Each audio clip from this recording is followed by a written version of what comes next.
Titan ابدوز کیا ہے، یہ کیسے لاپتہ ہو گئی، اس میں کون سی اہم شخصیات سوار تھیں؟ ٹائٹن ابدوز روانگی سے ملبہ ملنے تک کیا کچھ ہوا؟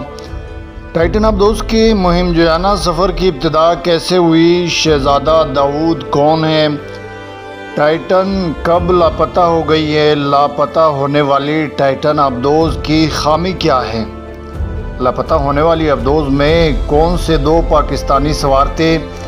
ابدوز میں کتنے گھنٹے کی آکسیجن موجود ہوتی ہے اور اس میں کتنی باقی تھی؟ ٹائٹن کے بارے میں کہاں پھنسنے کا خطرہ بتایا جا رہا ہے؟ لوگ سمندر کی اندھیری گہرائی میں جا کر ٹائٹینک کی سیر کو کیوں جاتے ہیں؟ ٹائٹن ابدوز حادثے کا شکار کیوں ہو گئی؟ کیا وجوہات بتائی جا رہی ہیں؟ کیا ابدوز میں سوار 5 لوگوں کی موت دم گھٹنے سے ہوئی ہے؟ یہ ہمارے آج کے تاریخی ولاگ ٹائٹینک جہاز کے باقیات کی سیر کو جانے والی گمشدہ ٹائٹن ابدوز کی کہانی کے بارے میں ٹاپ سٹوریز۔ لیکن تفصیل پر جانے سے پہلے اگر آپ نے ابھی تک میرے یوٹیوب چینل کو سبسکرائب نہیں کیا تو سب سے پہلے تو چینل کو سبسکرائب کر لیں اور پھر اس کی اگلی ویڈیوز کی نوٹیفیکیشن حاصل کرنے کے لیے اس کے بیل آئیکن آل کو لازمی پریس کیجئے گا۔ اب آئیے چلتے ہیں ٹائٹن ابدوز کے بارے میں تاریخی معلومات حاصل کرنے۔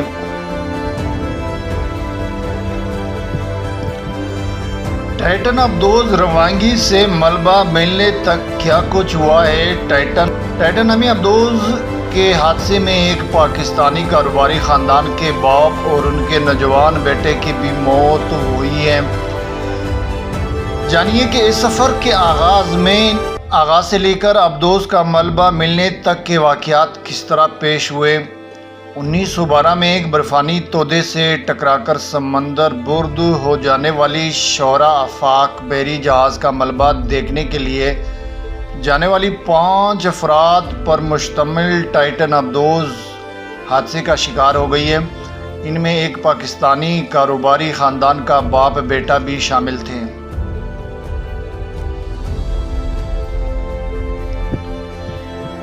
ٹائٹن ابدوز کی مہم جویانہ سفر کی ابتدا کب ہوئی؟ 16 جون جمعے کے روز کینیڈین آئس بریکر بحری جہاز Polar Prince Newfoundland سے روانہ ہوئی تھی۔ یہ جہاز تجرباتی ٹائٹن ابدوز کو لے کر اور سمندر کی تہہ پر قریب جا کر 4 کلومیٹر کی گہرائی پر موجود ٹائٹینک کے ملبے کو دیکھنے کے لیے جانے والی 5 رکنی ٹیم کو لے کر اس مقررہ مقام پر پہنچا جہاں سے اس ابدوز نے غوطہ لگانا تھا۔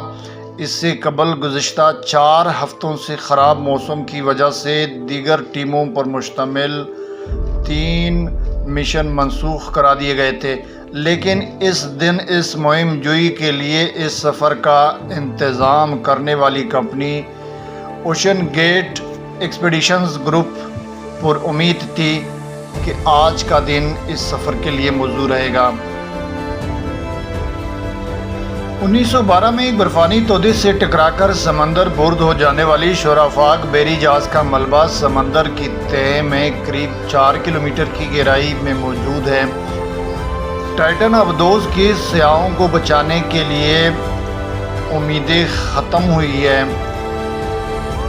لاپتہ ٹائٹن ابدوز کو تلاش کرنے کی آخری کوشش معروف ایڈونچرر ہمیش ہارڈنگ نے ہفتہ کے روز انسٹاگرام پر لکھا کہ موسم کی صورتحال کچھ بہتر ہوئی ہے اور اگلے روز روانہ ہونے کی کوشش کی جائے گی۔ اگر موسم کی یہ صورتحال برقرار رہتی ہے تو مزید اپڈیٹس کا انتظار کیجیے گا۔